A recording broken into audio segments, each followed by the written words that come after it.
Xin chào anh em, hôm nay thì mình sẽ mở hộp cho anh em cái con tàu điều khiển từ xa mini nha. Mấy con này thì mua về lấy mạch thôi.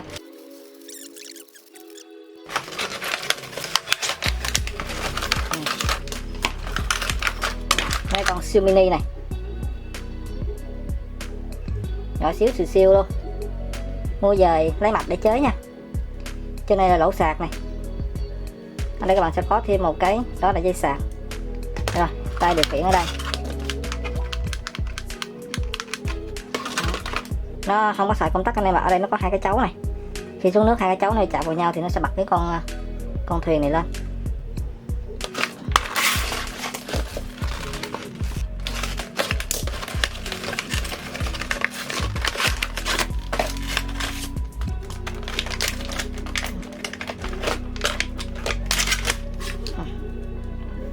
Ở đây mình mua luôn hai chiếc nha, với hai cái mạch của nó. Mỗi cái như thế này khoảng 100 mấy nha. Nói chung là mạch như thế này cũng ok. Có luôn sẵn chân vịt thuận nghịch này, hai cái chân vịt thuận nghịch. Có đầy đủ pin, tay điều khiển. Khỏi các công phải đi tìm thêm đấy. Ok, mình sẽ đấu hai thằng này với nhau xem nha. Xuống nước là mấy con này mới chơi được nha. Ở đây thì mấy con này sử dụng pin đúng rồi, 3 viên pin luôn nha. Và tay này là cái phơm của mấy con quadcopter nhỏ nhỏ anh em ạ.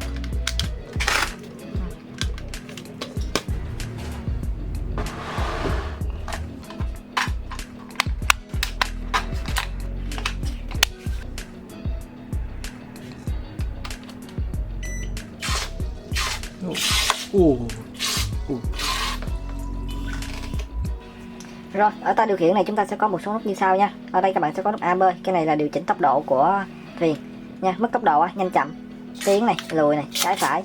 Rồi mấy cái nút này thì để tượng trưng thôi, bấm không được.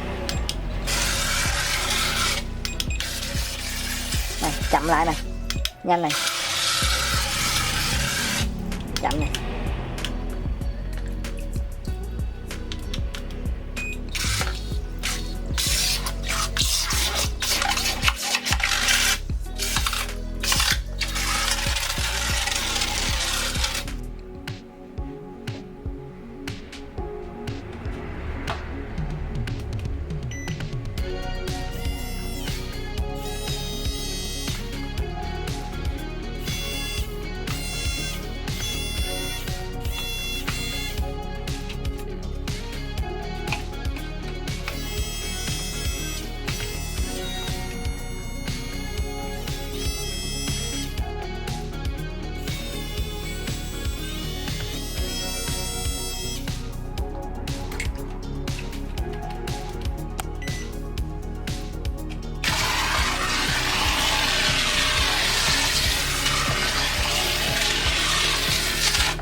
Rồi, có điều tốc nữa nha mọi người.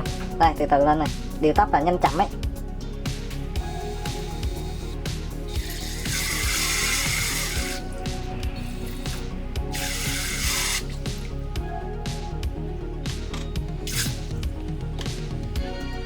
Ồ, mấy con này có thể làm tàu ngầm được luôn nha anh em.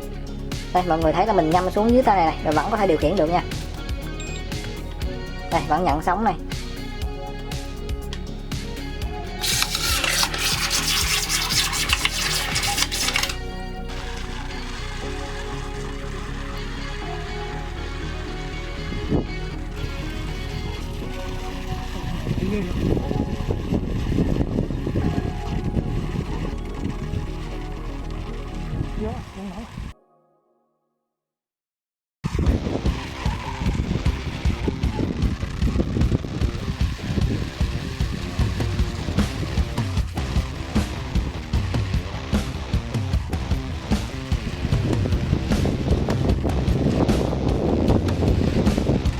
Rồi, như vậy là mình đã test thử cho mọi người xem nó chạy ở ngoài rồi. Rồi bây giờ mình sẽ bung con này ra xem bên trong như thế nào nha.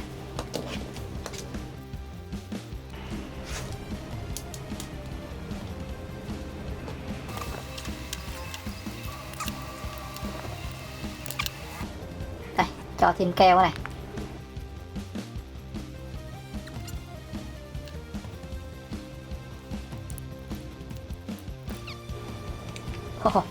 Rồi đây là bên trong của nó đây anh em ơi. Cái này là cái tích điểm khi các bạn xuống nước này. bóp hai cái này lại đó, thì cái này thì nó sẽ bật công tắc luôn, nó là công tắc đấy. Ở đây thì mọi người sẽ có được một cái cục pin 3.7V với dung lượng rất là lớn, cực kỳ lớn luôn, 90 mAh. Sạc cũng khá nhanh đấy. Và đây là cái mặt của chúng ta.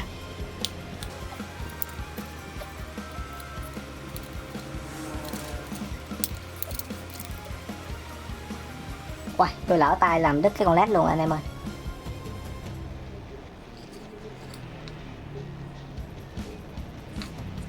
Không sao nhưng bạn sống rồi. Và đây là mặt của chúng ta đây. Thì đương nhiên rồi, họ rất là kỹ. Ở đây thì mọi người có thể thấy là con này nó cũng được tráng một lớp keo. Đây, bóng bóng ở đây thấy không? Đó là cái keo mà dùng để chống nước luôn nha. Khi mà có nước lọt vào đây thì cái mặt này nó cũng sẽ không hư. Ok, rất là tỉ mỉ luôn. Lúc nãy thì mình, đây chính là con màu xanh này. Con này là mình ngâm với nước nha, mình ngâm sâu xuống nước luôn, nhưng mà nước nó vẫn không vô được trong này. Thì con này rất là kín nước luôn. Nếu mà để ý sâu hơn thì mọi người có thể thấy ở đây nha. Ở đây phần này, cái phần rãnh này họ có cho các bạn thêm đó là một cái ron. Đây, một cái ron chạy dài theo cái thân của con tàu để giúp cái việc chống nước ấy. Và lúc nãy mình mở con này ra cũng khá là khó khăn đó, chứ không phải dễ đâu. Như vậy là con này là mình đã bung ra rồi nha. Đây là dây động cơ, điều khiển động cơ. Rồi, như vậy là cái mô hình tàu cano mini siêu nhỏ này mình đã bung cho anh em xem phía trong rồi, cũng không có gì đặc biệt. Cũng có một mạch, một pin với hai cái động cơ. Rồi, video của mình đến đây là kết thúc. Nếu bạn nào thấy hay thì nhấn like, share, subscribe mình nhé. Và nếu anh em nào mua sản phẩm này thì truy cập link kết trong phần mô tả video. Mình mới vừa xem lại giá là nó 195.000 con anh em ạ. Khoảng 200.000 con ấy. Tuyệt vời.